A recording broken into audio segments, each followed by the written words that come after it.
Today, my guest is Mark Dolfini. He's with the landlordcoach.com.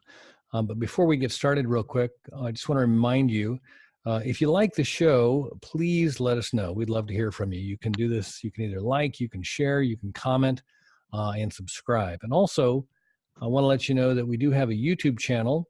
If you'd like to see our guest, watch the show, you can do that as well. Go to YouTube and search Commercial Real Estate Pro Network. All right. With that, we are now ready to speak with our guest, Mark Dolfini. Mark, welcome to CREPN Radio. Thanks so much for having me. It's a pleasure to be on. I'm looking forward to our talk today. But before we get into our topic, if you could take a minute and share with the listeners a little bit about your background and who you are. Well, very good. Well, I guess it's always easier to start at some relevant beginning. I started my professional career in the University of the United States Marine Corps. I started it back there, and as a young man, just tried to get my life figured out. I joined the Marines and spent 4 years hopping around in a lot of different countries, and decided I wanted to get out and get an education, and went to Purdue University and got a degree in accounting and with a minor in finance. And while I was in at Purdue as a student, I always had my eye on things that were entrepreneurial. Just didn't really know exactly what that was. I always had an interest in real estate. And while I was in college, I started buying some rental units, started figuring out how to do that, and through very creative ways of financing and getting into properties. And by the time I graduated 4 years later with a degree in accounting, I had about a dozen rental units, and proceeded pretty much to make about every mistake you could possibly make in the real estate business. So I can't, when people come to me, they say somewhat sheepishly that they've made mistakes. I usually can put them to rest pretty quickly and say, oh, no. This is one that I could probably, this is a one-upmanship game that I could probably win. I've made about every mistake you can possibly make. Well, good. You're one of us then. That's it. Glad to know you. Yeah. Right. So, well, great. So, maybe we can start then with what is landlordcoach.com and what are you about there? Right. So what was happening was I had, after I got out of college, and I tried working for other people for a while and different corporations, and some companies were great and some were not so great, but it was all experience, and I really enjoyed the learning side of it. But I always had my eyes on things entrepreneurial, and I always had my eye on building my real estate portfolio.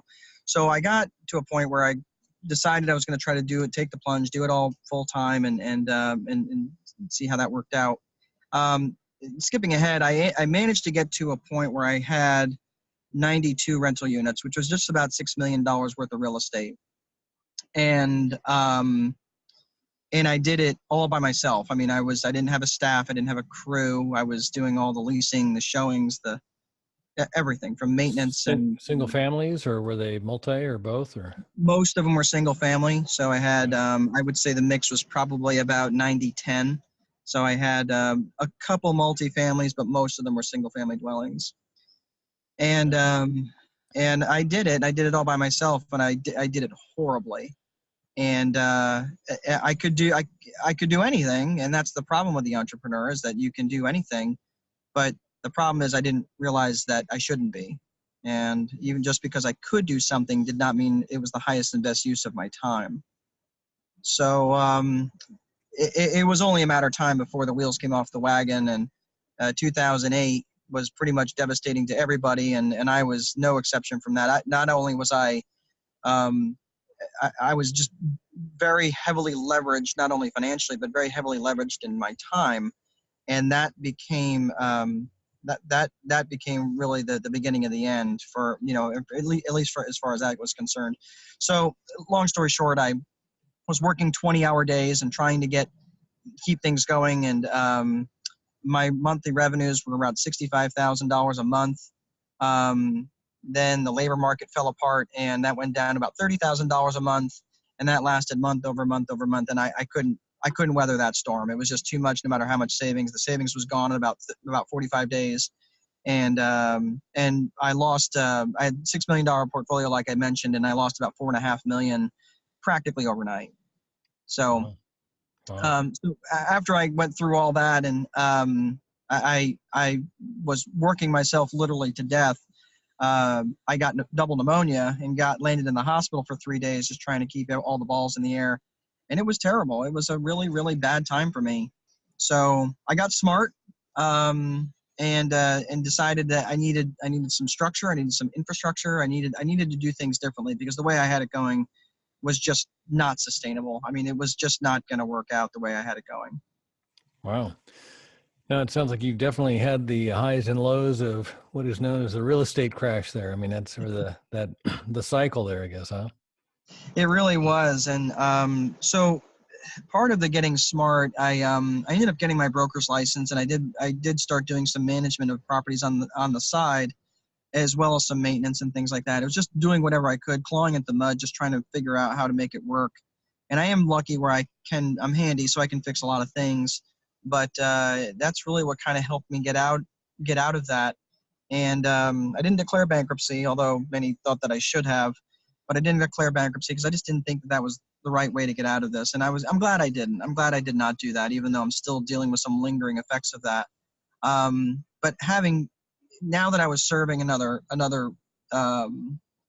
revenue stream, or getting another revenue stream with the management, it was really helping me to understand how the process and systems were really, really important to making sure that I was getting basically heading in one direction. I just had too much in my head, too much that I could not scale without the help of someone else. Right. So from there, basically, I just continued to grow, and I got better, and I kept making mistakes, but I kept falling forward. And after a while, they start to see you, and they start to notice that you're still around. And Right.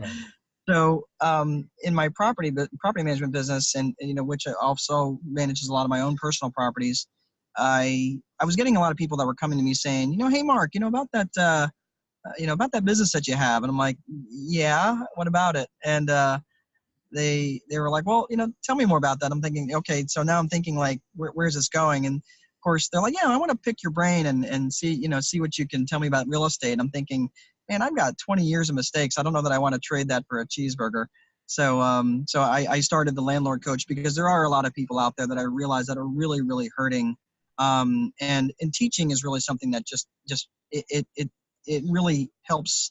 It really winds my clock. It really gets me, feeds me internally, and I really like helping people. And this is something I think that I'm good at. No, outstanding. Um, the voice of experience is you can't get that in a book. I mean, that's Right. by doing. So I'm certain that you're having learned what you're teaching is invaluable to your students and those that you help. Let me ask you something, because I think that a lot of people, they start off in real estate investing. They start off kind of, whether it be casual or Huckley Buck, or however they're going to go, but they start off with one, and that's manageable, and they get to two, and that's a little bit different than one, but not much different. Then they get to three, not much different, but just one more, and then at some point it gets to be, wait a minute, it's either consuming your time, and then you have a real need for, whether it be systems or some sort of a way to simplify your life. Is there a number that you run into when you're working with your students or your clients? That's a fantastic question, and I want to explain the interrelationship between. I'm going to explain it in terms of clients. So, in other words, let's say that I'm the landlord and you are the resident. Okay, Mm-hmm. so there is one line of complexity that connects us. Okay, so there's two nodes, basically two dots, if you will, and one line of complexity that connects us. If you add a third dot to that, there's now three lines of complexity, right? If you think about how they all connect, because they all are connected. There's always an interrelationship. So just by adding one extra dot, one extra node, if you will, you've increased your lines of complexity by 2, just by adding one dot. If you now have 4 dots and you connect the lines of complexity, now you've got 6 lines of complexity. So if you think of a square, right, you've got the lines that go on the outside, and then you've got 2 that cross the middle. That's 6. So just by getting, now you've got 3 residents and yourself, you've got 4 dots, now you've got 6 lines of complexity. If you go to 5, the lines of complexity jump up to 10. And every time you add another dot, every time you add another person in that relationship, it gets more and more complex, but exponentially. And that's why people say, oh, well, thankfully, I'm going to hire a maintenance guy to take care of my problems because that'll take care of it. But you're adding another dot. You're adding another relationship, and you're adding multiple lines of complexity every single time you add another person to that. You can use that same example in networking or however you want to use it. And sometimes the lines are working for you and sometimes they're working against you. But when you brought up a very valid point, whenever you bring on an extra dot, you don't notice it right away because we can handle multiple relationships typically pretty well. So if you have 2 and that's going fine and no, there's not any problems, then you go to 3 and you're like, oh, it's a little more complicated, but it's not bad. But you're not realizing that it all kind of hits at once. And when you don't have an infrastructure or system or process in place to handle that, that's when it becomes a real burden. And I'm dealing with a lot of people that are very time weary and time bankrupt. Yeah. No, that's a great illustration of the the complexity of it, because I think I think people look at more of just its incremental one at a time as opposed to the exponential thing, especially if you don't have processes or some sort of a, if this happens, this is what we do, kind of a plan kind of thing. If you're making it up every time the problem presents itself, even though you may have run into this before, but each time you're starting from the beginning, a lot of time wasted there. That's very, very true. And even though, you may have your guy, your HVAC technician or your appliance repair guy or whatever, you're still having to manage that process. You're still having to manage that. And as long as you're the one doing all the heavy lifting, it's never going to get better. It's always, all you have basically done is traded your time for money, which is the definition of a job. Right. So somebody is at their wit's end. They've got doesn't matter how many properties. It's more than their systems are set up to accommodate. They are struggling to keep up with it. They'd like to grow, but they're also at the point of aggravation where they're wondering if this is the path, kind of thing. Right. What's the first thing that you I guess what's the first thing whether you ask or you find that's in need of assessment? Yeah, that's a great question. And a lot of times where I find where you really get to the bottom of things, where they realize it or not, is I start with something that I come up with. It's called the VIP paradigm, and that stands for vision, infrastructure, and process. And I start in that way. Vision is really, really important because I really need to know where they want to go in life, not where they want to take their business, but where are they trying to get to? So, and I'm very adamant about pressing them for a good answer, because a lot of times they'll say, oh, I want to get to 25 rental units. And I think that's a nonsensical answer, because 25, what does 25 bring you in units of happiness? What does that bring you in terms of getting closer to your ultimate goal? And oftentimes I really have to press them, and that's really where my coaching side comes in, because I wear my coaching hat and say, no, if you want 25 units, why not 250? Why not a million zillion? Like, look, this is a nonsensical number. So really what I start to get them drilled down to is, what do you want? What is your vision for the future? And there's a client that I have, and she was pressing me, and she's like, well, I really don't want to she wanted to get to 20 rental units. and she was already just time weary and just tapped out. She had an ailing mother who was, starting to get into her later years, and she wanted to move her closer. She had 2 young children that were under the age of 5. She was a marketing professional. Her husband was a busy executive, so he wasn't be able to contribute. And I know that she wanted more from life, so I really pressed her, and she came up with a phenomenal answer. After some coaching, she I'm going to paraphrase here a little bit, but finally it was, she wanted to make $34,000 a month in free cash flow. She wanted to be out of debt. She wanted to move her mother to a condo that was no more than 10 minutes from her house. And she wanted to start homeschooling her children. And also she and her husband wanted to start trying to have another baby. They wanted to have a 3rd child. And that was so incredibly specific. And and she also put a date on there by November 2018. And I thought, wow, that is absolutely fantastic. I mean, if I could have hugged her virtually, I would have, because it was such a powerful statement of what she wanted her life to be. Now, 2018 was a little bit too aggressive, because it would have just required too much too soon. But again, she didn't have context in terms of what all that would have taken. So we've got her probably more towards 2019, 2020. But at least we've got that vision, and her vision is rock solid. And the reason why I want to make sure that I'm driving that point home, because people think, yeah, this is airy-fairy stuff. This really doesn't matter. But a good coach is going to drive you and press you to have a vision in terms of where you want to go. Because the vessel may not be real estate. The vessel could be something else. That, if you want to get downstream, a canoe is the right vessel. But if you want to get to the top of a mountain, I suppose you could drag the canoe to the top of a mountain, but it's not the right vessel. Right. Right. So that's why when we're looking at vision, when we're looking at from that starting point, that's why it's so important. Because when we set up infrastructure for your business, infrastructure is going to be set up that's going to be in alignment with that vision.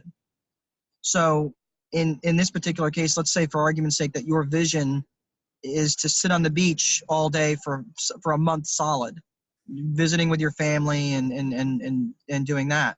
Well, if your infrastructure is set up to where you have to return emails and phone calls all the time, that's not going to work out well for you at all if your vision is to spend time on the beach with your family. So that's why vision has to be absolutely clear. It has to be obvious, so obvious that it's as obvious as the past. And once it's that obvious to you, then you can start to construct an infrastructure that's meaningful and will get you to where you want to go. Oh, that's awesome. So then you take it from the vision, build the infrastructure, and that's then around process. Is that kind of what needs to take place? Or? Right. So let me talk about infrastructure just a little bit, because I don't want to skip over that, because that is a critical piece to what it is. And infrastructure is often confused for other things. But infrastructure is the bones of your business. It's software. It's it's a property management software. Even though you may not be a property manager, you get property management software that keeps track of things that people can't keep track of in QuickBooks or using Excel spreadsheets or things like that. So property management software, accounting software. If you want to choose to have an office, that would be part of infrastructure. A website would be part of infrastructure. So these are all things that really your business is going to run on. So if you want to think of infrastructure as the railroad tracks of where you want to go, right? So vision would be your map, and where you are building your infrastructure would be the railroad tracks, right? That's where you want to go. That's infrastructure, and that's how you're going to set. So they really need to be solid, built on a solid foundation, and it's that critical for when you put your processes in place, that you have a sound infrastructure. So in infrastructure, essentially tools, is that kind of is that kind of what you're looking at as far as the? You could say it that way, because infrastructure is going to be. I'll give you an example. So if you've ever been in a busy fast food restaurant, okay, where you walk in and there's maybe 3 or 4 lines deep, or, there's 3 or 4 cash registers open. Okay. And you walk in and it's not really clear who's in line and who's been helped, right? You kind of look around, you're like, have you been helped? Have you been helped? And everyone's kind of, no, there's this collective, like, social agreement as to who's next, right? Right. That's a problem of infrastructure. What they should have is they should have queues either built into the floor where you go up to the line, or a zigzaggy queue where you know where to enter. You know who's next. The customer shouldn't be deciding who's next. The infrastructure should help direct that. That's a problem of infrastructure. I'll give you another quick example. Let's say you go back into that same fast food restaurant, except this time it's really busy and it's 3 and 4 people deep, right? And there's no question, okay, you need to get in line. And then, of course, what happens is you get one of the assistant managers that runs up and opens up another register and says, I can help the next person. And then the person that got in the back of one line jumps ahead to someone, in there. Right. So that's a problem of infrastructure, and that's a bit of a problem of process too. But that's infrastructure problems, and that's when you're not recognizing. It's really easy to see problems of infrastructure when the infrastructure is either not there or when the infrastructure is broken. It's very easy to see that, but when it's working and it's working well, infrastructure is kind of just running along in the background. You don't really even notice it when it's running well. No, that's a great analogy. And like you said, if it's working, you may not even know it's there. Whereas if it's not, you can see it when it's not there. So that's good. So process, so now you've got the very clear vision, which I think is a great place to start, because without that, you don't know why you're doing what you're doing. Right. You've got your infrastructure built. Process. Speak to us a little bit about your process. Right. So now that we've gotten very intentional about where we want to go and how we're going to get there, now we're going to put the train on the tracks, and that's process. So at a real basic level, process is really how you get things done. It's the rules upon which you'll operate. It is it's your SOP, standard operating procedure. It would be things like you might put on a website, like FAQs, your frequently asked questions, things like that. This is how you're going to operate. So when you put those rules in place, you want to maybe think about it as like an employee handbook almost. And that's really the rules upon which you'll operate. So when you have that process in place, I often hear, for example, how do you charge for late fees? For example, and people always say, oh, well, I charge $10 a day. And I say, that's great. I said, so how do you collect your rent? How do you get your rent? They said, well, the residents mail them in. I said, okay, that's great. So you check your mail every single day? And they say, well, most days. I said, no, because if you don't check it every single day, don't you see how that's going to be a problem if you're going to be charging daily late fees? Now, if you have an office where they can come in and pay the rent, daily late fees would work. If you have a website where they can only pay their rent through the website, then daily late fees would work, because they know how much they would owe. But when you start putting that in there, there's too many variables when you're dropping something in the mail, and they have to time it and say, well, it should take 3 or 4 days, so I'll put on an extra $15. Or maybe they usually don't. They're going to say, well, bill me later for the late fees. But that's the problem. You don't have an infrastructure. You don't have a process that's in alignment with your infrastructure. So again, that all needs to be in alignment. And those are the sorts of things where I would be questioning everything. Why are you doing that? Is that bringing you extra money? And is that time that you're having to spend administrating that, is that worth it for you? And some activities would be, and some activities I would argue are not.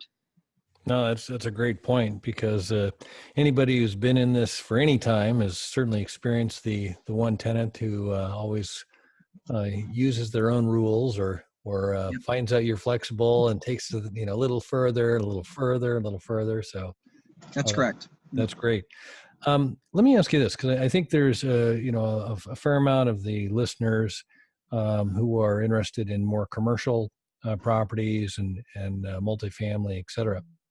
And so while landlording is part of the, excuse me one second, landlording is part of the, what is, I mean, it's an element of real estate, period. Okay, landlord. But whether or not you're actually the one that's working face to face with the tenant, you're interacting with the tenant, or if you have a property manager and you're doing more of an asset manager role.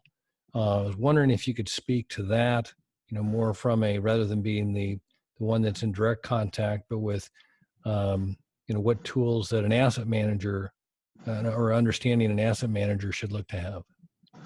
Right, and that's actually that's a great segue, and I swear we didn't tee that up, but it actually works out perfect because process. I didn't tell you the whole story about process. So process really is about the rules upon which you operate, but process is actually a train that pulls two additional cars. So if you think about it, process is the locomotive, but it pulls two cars called expectations and behavior. So it's really the process, expectations, behavior model, and it really is a behavior model in every way, because if you think about process, expectations, behavior, a lot of times when just take landlording out of it for just a second. Say you're dealing with an employee, okay, and that employee is not behaving in the way that you want them to behave. It can be very frustrating. I'm not going to say it's not. I'm not going to try to pretend I don't get aggravated, but if you can look at this a little bit more clinically and not try to address the behavior directly, but start with process. You came in late today. Do you understand the process of clocking in? I just want to make sure that you understand that, right? Not in a pandering way, but just do you understand that you need to be here 10 minutes prior to your shift? You understand the process there. Like you understand how to clock in, where to park, where to put your stuff. Like that's a process, right? Then the expectation comes in and says, okay, the expectation is that you're here, 10 minutes prior to your shift, that, if you're going to be late, that you're supposed to call, that, these sorts of things. So you have process, expectations, and then at the end, you deal with behavior. You manage their behavior. And you manage their behavior in certain ways and techniques that I often teach my clients. So bringing this into the realm of property management or landlording, or whatever you want to call it, the process is really all about, let's use the rent collection as an example, where do you understand the process of how to pay the rent? Like, you can pay online, you can pay with an e-check, you can drop it off directly at the bank. Do you understand that you can do that? Yeah, okay, great. Yes. You understand the expectation is that it needs to be in by the 3rd, or there's a late fee. Okay, you didn't understand that, or maybe you did. Okay, great. Well, I really need to address the behavior of you not paying the rent on time. And you understand that there's a late fee, you understand that there's a consequence. And all of a sudden that conversation can be very clinical and unemotional. And it's just like, yeah, I know. I mean, you have to approach it in a non-pandering way. And of course I'm framing this in a very scholastic manner. So of course you wouldn't talk to people exactly like that, but that's the way that you could frame that. So you're not, everybody wants to attack the behavior first. And when you can address it in a much more clinical, logical way, say, all right, do you understand, process, expectations, and then address behavior, then you're going to get much better results, and you're going to be much happier and much more satisfied. So from that aspect, that's really, that behavioral model has been something that I've been using for the last 10, 15 years. I didn't really have a name for it, but then when you're addressing people like that, then they realize, oh, okay, I'm dealing with a professional. They're treating me with the same level of respect that I'm coming to them with. And it's just a clinical conversation. And it's a conversation among two equals, and not one of subordinate and one that's superior. No, that's great. As a kind of a case study type question, do you have any kind of a sense or kind of an expectation, if you will, as to when somebody adopts the process, I mean the infrastructure and the process, the time savings that they can gain from the chaos way they've been doing it to more of a regular way of doing things? Yeah, that's so. when I sat down and wrote my book, The Time Wealthy Investor, that's really what that was meant to address, is people that were time weary. I was about as time weary as you could get. I was working 20-hour days, back to back to back, seven days a week with no end in sight. I didn't dare get sick. I didn't dare, I couldn't take any time off. I couldn't even leave to enjoy my family that lives out of state. So, just something, for example, one of the first things that I did, and I can give this as kind of a tip. I'm not the tips and tricks guy, but I'll just give you an example of something that I did. One of the things that I recognized that was such a time suck for me was dealing with inbound phone calls from prospects. So I would post an ad, and I would try to get most of my maintenance work done either in the evenings or over the weekends, which coincidentally is when many of the prospects would call. And I would spend anywhere from 15 minutes to 30 minutes plus on the phone answering the same questions over and over and over, even though I placed them in the ad. That got very, very frustrating. So what I did was I used, at the time they called it Got Bmail, and they changed it over to Grasshopper. It's a toll-free number service, and you can use that in really any number of ways. And I used it in kind of a unique way. I had it to where I set up extensions. Each extension was a description of a property. So whenever someone would call in, I had the toll-free number listed on the ad. And at the time I was running ads in the paper. Now I don't do that, but I would run an ad in the paper, and I also had it on my yard signs.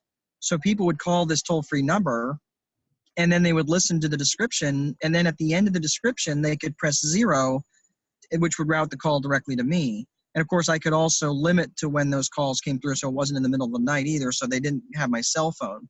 So they could press 0, route it through whatever times I decided to have them call me. And when I picked up the phone, this was a vetted, ready to see the property person. This wasn't a person that was calling to see if the property was available in September when it was only in the middle of May, right? The property's available now. Or if I was be willing to accept dogs of a certain size. I mean, I could list all that stuff out on my automated message, and the 10 minutes or so that it took me to record that message saved me hours and hours and hours of phone calls throughout the several weeks while that property was still vacant. So that's one little tip of infrastructure that I put in place that literally saved me, that got me time wealth immediately as soon as I put it into place. No, I love those little, judo moves or whatever you want to call them, where they, I found when Calendly, I mean, it's a, kind of a scheduled appointment thing as opposed to the back and forth kind of thing, exactly kind of the same kind of a use there. But Right. No, that's awesome. And I think that, until somebody actually sits down and has some sort of awareness of exactly, what they're doing and the time spent. I mean, clearly you were aware of it. You had a schedule, you had a plan, and you find out that every time you get into your plan, you're being interrupted and you're not able to complete your plan. And so the list keeps growing. You're never getting anything completed. There's that frustration, and but you have to have the customer in order to, all that fun stuff. Right. Exactly. I get it. So it was those things. So really where I really drive people to, and they don't, I mean, let me just be clear. Like, they don't have to hire me as a coach to get there. I mean, I could get them there faster, but if I had a coach, I would have been able to see a lot of the problems from the outside in, where they could see this stuff, and, they could get a lot of these tips through the Time Wealthy Investor if they wanted, or they could, just the main thing they could do is look at themselves and see where they are the bottleneck, and where they are the bottleneck, where they are the toll booth for the information to flow through. That's where they need to remove themselves. And how will they need to do that? And first, they need to think about, is this an activity that is even worthwhile doing? And I'll tell you a lot of times, I mean, for a long time, it really wasn't. For example, I was sending out birthday cards and writing out birthday cards to my residents. Meanwhile, they're living without refrigerators and things like that I promised to come over and fix, right? So how do you think they're going to feel when they get a birthday card that says, hope you had a great birthday? And they're like, oh, great, you had time to send me a birthday card, but you couldn't come over and fix my refrigerator. Right. So it's stuff like that that you really have to take a very cold, hard, clinical look at how you're operating. And there may be some things like that you just say, you know what? No, I don't care what the time is. I'm going to go ahead and do that.